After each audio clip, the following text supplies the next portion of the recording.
Du jour appelle les questions au gouvernement. La parole est à Madame Laure de La Raudière.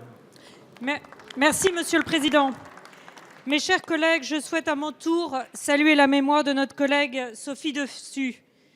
C'était une femme de conviction, engagée, toujours positive, très gaie, appréciée sur tous ces bancs. C'était une belle figure des femmes députées. Au nom du groupe Les Républicains, je présente nos sincères condoléances à sa famille et à ses proches.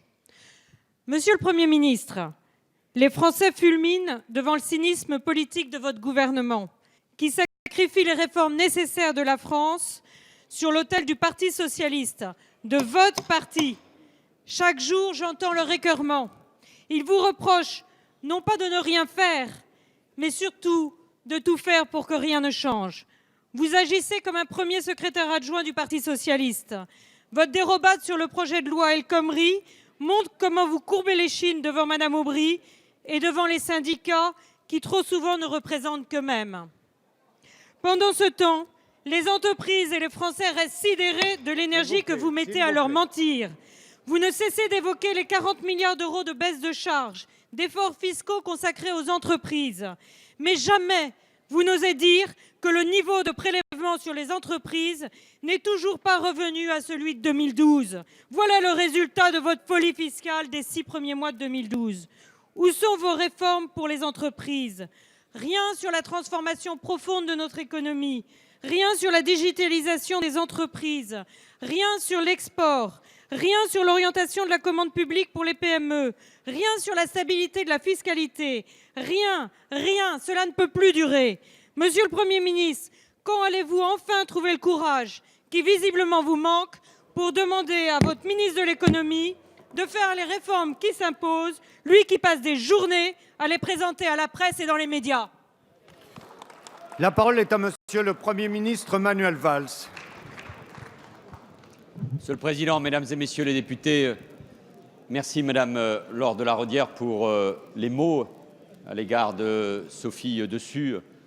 Demain, il y aura ces obsèques en présence du Président de la République qui perd une amie chère, camarade chère, en présence du Président de l'Assemblée nationale, et nous aurons ici même l'occasion, vous le rappeliez, Monsieur le Président, de lui rendre hommage. En effet, elle va nous manquer par sa ténacité, son sourire, sa bonne humeur et son attachement à Corrèze. Madame Laure de La Raudière, je n'ai pas envie de polémiquer. Votre question est caricaturale, outrancière. Le gouvernement, c'est votre droit de le critiquer, de proposer une alternative à ce que nous faisons.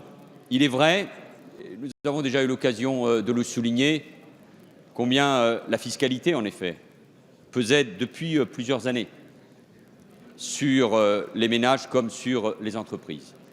Et le choix qui a été fait avec le CICE, puis à partir de 2014 avec le pacte de responsabilité et de solidarité, c'est de baisser, oui, le coût du travail et la fiscalité sur les entreprises.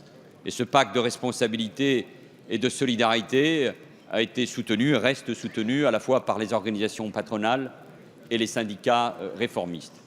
Et c'est sur ces bases-là que nous avons entamé avec Myriam El Khomri, avec Emmanuel Macron, toute une série de discussions, de rendez-vous avec les partenaires sociaux en bilatéral au cours de cette semaine et lundi prochain collectivement, dans le cadre de ces 15 jours que nous nous sommes donnés pour mieux expliquer le texte de loi porté par la ministre du Travail, pour corriger ce qui doit l'être, pour modifier, avec à chaque fois la même idée, donner plus de liberté, plus de souplesse, plus de visibilité, plus de flexibilité aux entreprises, et en même temps assurer des protections et des droits nouveaux à travers le compte personnel d'activité pour les salariés.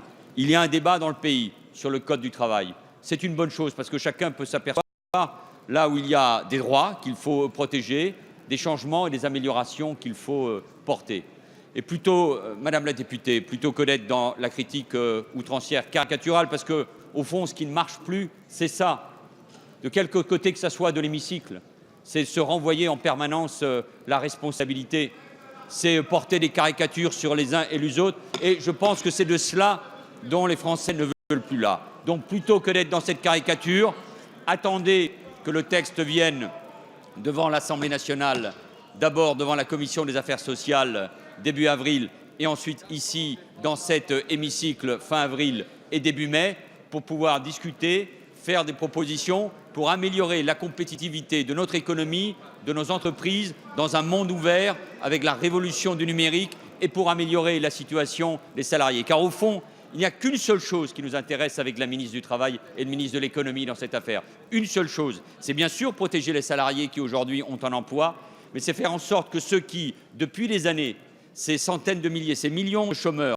souvent jeunes, souvent pour beaucoup qui connaissent le chômage depuis longtemps, peu qualifiés, puissent avoir accès au marché du travail et qu'on puisse ainsi lever ces barrières du travail. C'est cela que nous sommes en train de faire et plutôt que d'être dans la caricature, venez avec vos propositions et c'est comme cela que nous serons, vous et moi, utiles à la France et à l'intérêt général.